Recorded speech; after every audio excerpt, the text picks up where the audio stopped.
Hello plant lovers, welcome back to my YouTube channel Century Garden Dibrugarh. Today I am excited to show you all one of the most versatile and hardy plants out there, which is English ivy. So let's get started. So friends, চাওক এজোপাই হৈছে English ivy. দেখিছে বিৰাটে ধুনীয়া এজোপা ট্ৰেলিং plant আপোনালোকৰ বহুতৰ আছেই চাগৈ আৰু যিসকলৰ নাই তাহাঁতৰ কাৰণে এই ভিডিঅ'টো আজি হেল্প হ'ব এয়া চাওক এইটো এটা নাৰ্সাৰী পটত আছে আমাৰ নাৰ্সাৰী সাইজৰ পটত আছে এজোপা সেলিংৰ কাৰণে আছে কাৰোবাক যদি লাগে আহি পেলে পাৰচেজ কৰিব পাৰে আৰু তেনেকে বহুত হেৰি সাইজতো আছে আপোনালোকে আহি চাব সো চাওক এজোপাই হৈছে বিৰাটে মৰম লগা এজোপা ধুনীয়া ভাৰ্সেটাইল আৰু হাৰ্ডি প্লান্ট Shade to এনেকৈ গ্ৰীন আৰু yellow পেটাৰ্ণত আহে আৰু ইংলিশ আইভি তেনেকে বহুত ভেৰাইটিজ আছে আৰু আমাৰ নাৰ্সাৰী তেনেকে আৰু দুজোপা তিনজোপা ভেৰাইটি আছে মই কেতিয়াবা বেলেগ এটা ভিডিঅত আপোনালোকক দেখুৱাম আজিলৈ মই এইটো পেটাৰ্ণ মানে এইটো ভেৰাইটি লৈ আহিছো সো ভাৰ্সেটাইল মানে মই কৈ দিছো ভাৰ্সেটাইল প্লান্টস বোৰ এইবোৰ হয় যিবোৰে যিকোনো এটা কন্ডিশনত ধৰক ইনডোৰ হক বা আউটডোৰ হক তেনেকুৱা এটা কন্ডিশনতো এইজোপা গছ সাৰ্ভাইভ হয় ঠিক আছে আৰু হাৰ্ডি প্লান্ট মানে এটো বিৰাটে ৰেজিলিয়েন্ট আৰু টাফ টু কিল মানে বিৰাট টাফ প্লান্ট হয় ইজিলি মৰি না যায় সো হেতু কাৰণে এজোপা গছ যি সকলে পাৰচেজ কৰে তাহাতৰ এটা বেনিফিট হয় ইজিলি মৰি না যায় কিন্তু ইয়েস অলপ গৰমৰ দিনত অলপ এজোপা গছৰ অলপ কেয়াৰটো লাগে মানে ধৰক আপোনালোকে অলপ বচাই থব লাগিব ঠিক আছে সো মই এতিয়া গুটে কেয়াৰ টিপস খিনি মই অলপ শেয়াৰ কৰি দিও ফাৰ্স্ট তো হৈছে আপোনালোকে এজোপা কেনেকুৱা এটা জায়গাত প্লেস কৰিব যি সকলে ইনডোৰত ৰাখিছে মেক শিওৰ আপোনালোকে এজোপা ব্ৰাইট ইনডাইৰেক্ট লাইট পৰা এৰিয়াত প্লেস কৰিব আৰু যদিও ধৰক উইন্ডোৰ কাখত বা যদি এনেকুৱা এটা ৰুমত ৰাখিছে যত মানে ওভাৰ সানলাইট এক্সপোজ হৈ যায় তেনেকুৱা এটা এৰিয়াত প্লেস নকৰিব নহলে লিভস বোৰ বাৰ্ন হ'ব মানে ঠিক আছে সান এক্সপোজ কৰি নাৰাখিব সো ব্ৰাইট ইনডাইৰেক্ট লাইট আৰু এজোপা লো লাইটতো ধুনিয়াকে মানে সাৰ্ভাইভ হয় ঠিক আছে হেতু কথা মনত ৰাখিব আৰু যি সকলে আউটডোৰছত ৰাখিছে তেনেহলে পাৰ্শিয়াল লাইট নহলে একদম সেমি শেডেড এৰিয়া তেনেকুৱাটো ৰাখিব পাৰে আৰু টু শেডেড এৰিয়াটো এজোপা গছ হয় ঠিক আছে কিন্তু মই এটো কথা কৈছো অলপ উইন্টাৰত আৰু সামাৰত অলপ লিভিং কন্ডিশনস টু এজোপা গছৰ বেলেগ বেলেগ ঠিক আছে আৰু সেকেন্ড টু আহিলে আপোনাৰ ওয়াটাৰিং প্ৰসেস টু এটো যে ওভাৰ ওয়াটাৰ নকৰিব যিকোনো গছৰে ওভাৰ ওয়াটাৰ নকৰিব আৰু এজোপা গছ বিৰাটে ষ্টেমছ বিলাক বিৰাটে খিনখিন মই দেখুৱাই দিম বাৰু মানে যিহেতু দেখুৱাই দিছো এজোপা চাওক এজোপা যিহেতু এজোপা লতা টাইপৰ গছ হয় ইয়া দেখিছে মানে ষ্টেমছ বিলাক বিৰাটে পাতলা সো হেতু কাৰণে আপোনালোকে বেছি ওভাৰ ওয়াটাৰ নকৰিব মিস্টিং কৰিব আৰু এজোপা গছ আপোনালোকে যেতিয়া ওয়াটাৰিং কৰিব তেতিয়া চাব যে যেতিয়া 1-2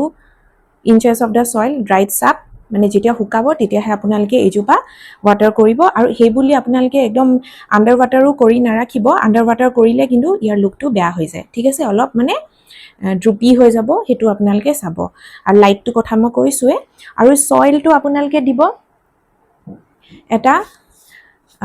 ওয়েল ড্ৰেইনিং পটিং মিক্স বনাব যেটো হৈছে ফৰ বেটাৰ ড্ৰেইনেজ আপোনালোকে ইয়াত সেন পাৰলাইট এইটা ইউজ কৰিব পাৰিব কিন্তু মই নৰমালি কোকোপিট ভাৰ্মি কম্পোজ আৰু নৰমাল গাৰ্ডেন সয়েল দিছো তাতে মই এজোপা গছ ৰুইছো আৰু মোৰ ধুনিয়াকে হৈছে ঠিক আছে তেনেকে বহুতে আহি পেলে কিনিছেও সো হেতু এটা মানে পটিং মিক্স বনাব পাৰিব আৰু যি সকলে ভাবিছে যে যদি মানে ধৰক পানী দিয়া পিছত ওয়াটাৰ লক হৈছে মানে ধৰক মানে ড্ৰেইনেজ টু ভাল হোৱা নাই আৰু এই গছজোপা যত আপোনালোকে ৰুব সেই পটটো চাব যে যাতে ধুনিয়াকে পট হোলস আছে যদি পট হোলস নাথাকে এইজোপা কিন্তু বিৰাটে জলদি ৰুটৰত হৈ যাব সো মেক শিওৰ এনেকুৱা এটা পটত ট্ৰান্সফাৰ কৰিব যিজোপা মানে জিটো পটত মানে ধুনিয়াকে ড্ৰেইনেজ হোলস আছে ঠিক আছে and for the proper drainage আপোনালোকে পাৰলাইট আৰু সেন ইউজ কৰিব পাৰে আৰু পেষ্ট প্ৰবলেম হৈছে ইয়াতে মিলিবাগছ আহিব পাৰে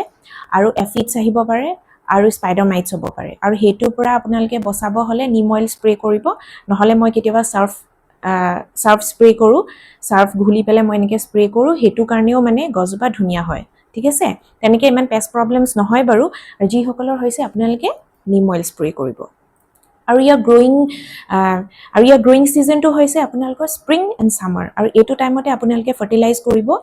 নো need to fertilise during the winter আৰু উইন্টাৰত যিকোনো প্লান্টছৰে অলপ ফল হয় ৰৈ যায় গ্ৰোথটো তো হেতু টাইমত আপোনালোকে নকৰিব আৰু টু মাচ লেগি ষ্টেমছ আহিলে আপোনালোকে হেতু ট্ৰিমিং কৰিব ট্ৰিমিং কৰিলে ইয়াৰ এটা প্ৰপাৰ বুশি লুক এটা আহে সো হেতু অলপ মেইনটেইন কৰিব আৰু ইয়েলো লিভছ আৰু অলপ ব্ৰাউন লিভছৰ কথাটো এইটো ইয়েলো লিভছ হলে আপোনালোকৰ এনেকুৱা হয় মই আগেও কৈছো মই আগৰ ভিডিওটো কৈছো যে গছজোপা যদি অলপ বুঢ়া হৈছে আপোনালোকে কাইন্ডলি সয়েলটো চেঞ্জ কৰিব আৰু প্ৰুনিং কৰিব তেতিয়া অলপ নিউ গ্ৰোথ আহিব গছজোপা বাঢ়িব অলপ স্কোপ পাব আৰু ব্ৰাউন লিভছৰ কথা এইটোৱে হৈছে যেতিয়া আন্ডাৰ ৱাটাৰ হয় ঠিক আছে সো এইকেইটা কথা আপোনালোকে অলপ নোটিস কৰিব সো বাকি এনেকুৱা কোনো হেৰি নাই and yes these plants love moderate to high humidity ঠিক আছে আৰু কেতিয়াবা অলপ মিস্টিং কৰিব আৰু ওয়াইপ মানে ওয়েট কাপোৰ লৈ পেলে ওয়াইপ কৰিব অলপ লিভছবোৰ তেতিয়া লুকটো ভাল হ'ব আৰু পানী দিয়া কথাটো মই আৰুটা কৈ দিও যেতিয়া এইজোপা গছ যেহেতু লতা টাইপ হয় ন দেখিছে গুটে হেংগিং বাস্কেটটোতে মানে বগাই গৈছে এনেকে সো হেতু কথা মানে মই এটো কৈছো যেতিয়া আপোনালোকে পানী দিব মেক শিওর পানী একদম ওপৰৰ পৰা এনেকে স্প্ৰে কৰি নিদিব ধৰক ঠিক আছে অলপ সয়েলটো দিবলৈ চাব যেহেতু এই গছজোপাত যদি পানী এনেকে পৰে পানী প্ৰেসাৰ পৰিলে অলপ গছজোপা মানে ড্ৰপ ডাউন হৈ যাব মানে কষ্ট পায় ন এনেকে পানী পৰিলে মানে ফোৰ্স পাই পেলে মানে গছজোপা অলপ কষ্ট পাই পেলে অলপ ড্যামেজ হ'ব ঠিক আছে সো এইকেইটাই কথা আৰু প্ৰপগেশন কৰিব থ্ৰু ষ্টেম কাটিংছ ইডাৰ আপোনালোকে পানীত ৰাখিব পাৰে নহলে সয়েলত আপোনালোকে এনেকে লগে লগে ইমিডিয়েটলি ট্ৰান্সফাৰ কৰিব পাৰে সো এইকেইটাই ইংলিশ আইভি ইমান বেছি হেৰি নহয় মানে ধৰক ডো সেনসিটিভ কিন্তু it's a very Hardy plant আৰু হেতু কাৰণে মানে এজোপা গছ বিৰাট ধুনিয়াকে জি উঠে জি সকলৰ নাই আমাৰ নাৰ্সাৰীত আহি পেলে চাব পাৰে আৰু জি সকলে নতুনকে পাৰচেজ কৰিছে তেওঁলোকে চাব যে আপোনালোকৰ গছজোপা ধুনিয়া কেনেকে হ'ব কি হ'ব যদি এই ভিডিওটো চাই অলপ আই হোপ অলপ আপোনালোকৰ হেল্প হ'ব সো হেতুৱে কথা আৰু মই এনেকে মোৰ ভিডিওত মই কেয়াৰ টিপস গ্ৰোইং টিপস এবোৰ মই সব শেয়াৰ কৰি দিও আৰু যি সকলে আজি মোৰ এই ভিডিওটো ফাৰ্স্ট টাইমৰ কাৰণে দেখিছে প্লে হৈছে তেওঁলোকে যেতে চেনেলটো সাবস্ক্ৰাইব কৰে আৰু মই ইনষ্টাগ্ৰাম আৰু ফেসবুক প্ল্যাটফৰ্মত এভেইলেবল আছো নামটো একে সেঞ্চুৰী গাৰ্ডেন ডিব্ৰুগড় সো আহিব আৰু কিবা কোৱেৰিজ থাকিলে মোক সুধিব মই ডেফিনেটলি এনসাৰ কৰিম বাকি ইংলিশ আইভি যি সকলে নতুনকে পাৰচেজ কৰিছে আৰু কেয়াৰটো আজি মই যিখিনি কৈ দিছো হেতু অলপ মেইনটেইন কৰিবলৈ চাব বাকি ইমান নাথিং টু वरी अबाउट আৰু এজোপা গছ একদম মানে আপোনালোকে উইদাউট এনি স্ট্ৰেছ মানে আপোনালোকে এজোপা গছ কিনক পাৰচেজ কৰক কিন্তু অলপ জোৱাবাৰ যেনেকে সামাৰত অলপ বহুত বেছি গৰম হৈ গৈছিলে আমাৰ ইয়াতে সো হেতু টাইমত বহুতৰ মৰি গৈছে মোক ফোন কৰিছে মানে নো ডাউট মোৰ পৰা লোৱা নাই তেওঁলোকে বেলেগৰ পৰাই লৈছে কিন্তু মানে এনেকে কি কৰিম কি নকৰিম সুধিছিলে কিন্তু মই তেনেকে মোৰ কিছুমান গছ মই ৰাখিব পাৰিলো আৰু যিবিলাক মই হৰু নতুনকে প্ৰপগেট কৰিছিলো মেবি হেতু মোৰে ফল্ট মই ভাল এটা এৰিয়াত প্লেস নকৰিলো so from my own personal experience মই আপোনালোকক কৈছো যে সামাৰত মানে কি হয় মানে সডেনলি যেতিয়া টেম্পাৰেচাৰটো ৰাইজ হয় ডাউন হয় আপ ডাউন হয় হেতু টাইমত এই গছজোপা আপোনালোকে প্লিজ অলপ semi shaded area প্লেস কৰিব over sun expose কৰি নাৰাখিব যেহেতু মোৰ কেজোপা মান লাষ্ট সামাৰত অলপ মৰিছে সো মই হেতু এক্সপেৰিয়েন্সৰ ফলৰ পৰা কৈছো সো হিয়া আজিলৈ আহিছো see you all in my next video bye